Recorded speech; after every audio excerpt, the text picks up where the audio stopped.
Hello students, আমার চ্যানেলে তোমাদেরকে স্বাগত। শুরু করছি ক্লাস 12 থার্ড সেমিস্টারের একটি ইতিহাসের ক্লাস। তোমাদের সামনে রয়েছে দেখো উচ্চ মাধ্যমিক প্রশ্নবিচিত্রা ক্লাস 12 থার্ড সেমিস্টার রায় মার্টিনের। তো এখান থেকে আমরা কিন্তু ইতিহাসের অধ্যায়ভিত্তিক ক্লাস করছিলাম, অর্থাৎ প্রশ্নবিচিত্রার শেষে যে তোমাদের ইতিহাসের চ্যাপ্টার ওয়াইজ যে এমসিকিউগুলো আছে সেগুলো করছিলাম। প্রথমে আমরা চ্যাপ্টারগুলো প্রত্যেকটা কমপ্লিট করে নিচ্ছি, তারপরে আমরা মডেল সেট করব।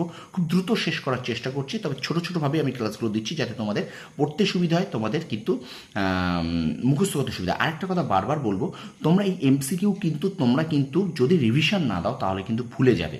কি বললাম? রিভিশন না দিলে তোমরা কিন্তু এমসিকিউ ভুলে যাবে। বারবার বলছি, যত বেশি রিভিশন দেবে তত বেশি কিন্তু তোমার মাথায় থাকবে। কি বললাম?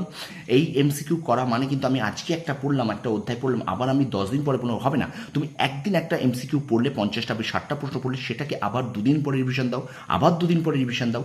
যত রিভিশন দেবে তত তোমার কিন্তু এমসিকিউ মনে থাকবে, এটা কিন্তু খেয়াল রাখো, ঠিক আছে? তো চলো কথা না বাড়িয়ে শুরু করে দিই ক্লাস 12 থার্ড সেমিস্টার রায় মার্টিন প্রশ্নবিচিত্রা থেকে ইতিহাসের চ্যাপ্টার ওয়াইজ এমসিকিউ। ঠিক আছে, আজকে 9 নম্বর ক্লাস করব। আমরা তৃতীয় অধ্যায় করছিলাম। তৃতীয় অধ্যায় আমাদের আছে সাম্রাজ্যিক রাজধানী, এই অধ্যায়টা আমরা করছিলাম। তো আজকে কিন্তু আমাদের 9 নম্বর পর্ব হবে, ঠিক আছে, এমসিকিউ।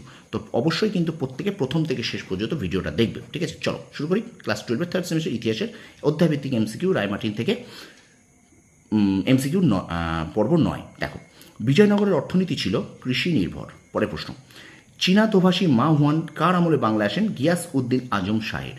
পরে প্রশ্ন, হুসেন শাহী বংশের শাসকদের সঠিক ক্রম সাজাও। দেখো, আলাউদ্দিন হোসেন শাহ, তারপর আছে দেখো নাসিরুদ্দিন নুসরত শাহ, আচ্ছা আলাউদ্দিন ফিরোজ শাহ এবং গিয়াসউদ্দিন মাহমুদ শাহ। ঠিক আছে, পরপর সাজাতে বলেছে, পরপর কোন কোন আর কি শাসকরা এসেছেন, ঠিক আছে, দেখে নাও। আচ্ছা, পরের প্রশ্ন দেখো, হোসেন শাহী আমলে বাংলার ব্যস্ততম বাণিজ্য কেন্দ্রগুলি ছিল সপ্তগ্রাম। আচ্ছা, ভাতুরিয়ার রাজা গণেশের পুত্র যদুর ইসলাম ধর্মে ধর্মান্তরিতকরণের পর নামকরণ হয় জালালউদ্দিন মোহাম্মদ শাহ। পরে প্রশ্ন, গৌড়ের বিখ্যাত তোরণ দাখিল দরওয়াজা নির্মাণ করেন বরবাক শাহ। আচ্ছা, কোন সুলতান মক্কা ও মদিনায় মাদ্রাসা নির্মাণ করেন? উত্তর গিয়াসউদ্দিন আজম শাহ। 1342 খ্রিস্টাব্দে বাংলার ড্যাশ এর সিংহাসনে বসেছেন ইলিয়াস শাহ লখনৌতে। পরের প্রশ্ন, স্তম্ভ মেলা আছে 1-এর বি, 2-এর সি, 3-এর এ, 4-এর ডি। 1-এর বি, 2-এর সি, 3-এর এ, 4-এর ডি। ঠিক আছে, এটা গেল।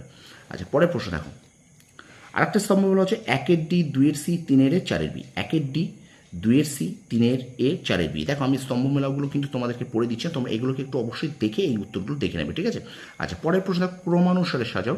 শামসুদ্দিন ইলিয়াস শাহ, সিকেন্দার শাহ, গিয়াসউদ্দিন আজম শাহ, রাজা গণেশ, নাসিরুদ্দিন মাহমুদ শাহ, বরবাক শাহ। মানে বংশ পরম্পরায় কোন কোন শাসক এসেছে সেটাই এখানে বুঝিয়েছে। আচ্ছা, এবার আরেকটা স্তম্ভ মেলা হচ্ছে 1-এর বি, 2-এর ডি, 3-এর এ, 4-এর সি। 1-এর বি, 2-এর ডি, 3-এর এ, 4-এর সি। স্তম্ভটা এটা দেখে নেবে, ঠিক আছে? তারপর দেখো, ড্যাশ রাজারা বিরূপাক্ষ মন্দির নির্মাণ করেন, এটা হাম্পির রাজারা। এখানে দুটো বিবৃতি আছে, দেখো এখানে বিবৃতিটা হবে বিবৃতি 1 এবং 2 উভয় সত্য। বিবৃতি 1 এবং 2 উভয় সত্য। পরে প্রশ্ন, বিজয়নগর রাজ্যের প্রদেশগুলি কী নামে অভিহিত? মণ্ডলম। আচ্ছা, বাহমনি রাজ্যের অভিজাতগণ দক্ষিণী ও পরদেশী দুভাগে বিভক্ত হয়ে যায় কার শাসনকালে? আহমদ শাহ শাসনকালে। বিজয়নগরের রাজা কৃষ্ণদেব রায় কোন ধর্মাবলম্বী ছিলেন? বৈষ্ণব ধর্মাবলম্বী ছিলেন। স্টুডেন্টস, ভিডিওটা অবশ্যই একটু লাইক করবে, কমেন্ট করবে, বন্ধুদের মাঝে বেশি করে শেয়ার করবে। আর আমার চ্যানেল যদি নতুন হতো অবশ্যই চ্যানেলটা সাবস্ক্রাইব করে রাখো, বারবার বলছি, ঠিক আছে?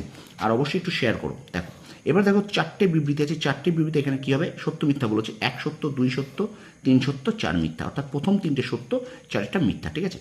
তো প্রশ্নগুলো প্রত্যেকটা প্রশ্ন কিন্তু গুরুত্বপূর্ণ, দেখে নাও, ঠিক আছে? সত্য মিথ্যা দেখে নাও। তাহলে 1 সত্য, 2 সত্য, 3 সত্য, 4 মিথ্যা। আচ্ছা, পরের প্রশ্ন দেখো, পর্তুগিজ পর্যটক পাইজ বিজয়নগরে আসেন ড্যাশের আমলে? কৃষ্ণদেব রায়ের আমলে। আচ্ছা, কোন নদী বিজয়নগর ও বাহমনি সাম্রাজ্যের মধ্যে প্রাকৃতিক সীমারেখা তৈরি করেছিল? কৃষ্ণা নদী। বিজয়নগরের ভূমি রাজস্বের পরিমাণ ছিল 6/1 ভাগ। আচ্ছা, পরাগল খাঁর প্রধান সেনাপতি ছিলেন হোসেন শাহ। আচ্ছা, কোন ভাষায় রূপ গোস্বামী বিদগ্ধ মাধব ও ললিত মাধব গ্রন্থ লিখেছেন? উত্তর হবে সংস্কৃত। আচ্ছা, ইলিয়াস শাহ বিহারের বিখ্যাত ড্যাশ অঞ্চল দখল করেছিলেন? ত্রিহুত। আচ্ছা, ইলিয়াস শাহের রাজত্বকালে দিল্লির কোন সুলতান পান্ডুয়া দখল করেছিলেন? ফিরোজ শাহ তুগলক। আচ্ছা, 68 দেখো, ড্যাশ বাংলার অন্ধকার যুগ বলা হয়? হাফসি শাসনের সময়কালকে বাংলার অন্ধকার যুগ বলা হয়।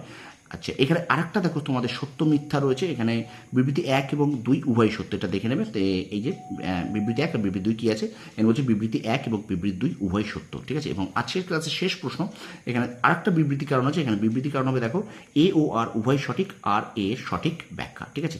তো এই পর্যন্ত আমরা আজকে 9ম পর্ব শেষ করলাম ক্লাস 12 থার্ড সেমিস্টার ইতিহাসের রায়মার্টিন প্রশ্নবিদ্যা থেকে চ্যাপ্টার ওয়াইজ এমসিকিউ পর্ব 9 শেষ করলাম। তো ভিডিওটা অবশ্যই তোমরা লাইক করবে, কমেন্ট করবে, বারবার বলছি, আর বন্ধুদের মাঝে অবশ্যই বেশি করে শেয়ার করে দেবে। আর আমার চ্যানেল যদি নতুন হয়ে থাকো অবশ্যই চ্যানেলটা সাবস্ক্রাইব করো, পাশে থাকা বেল আইকন প্রেস করে রাখো।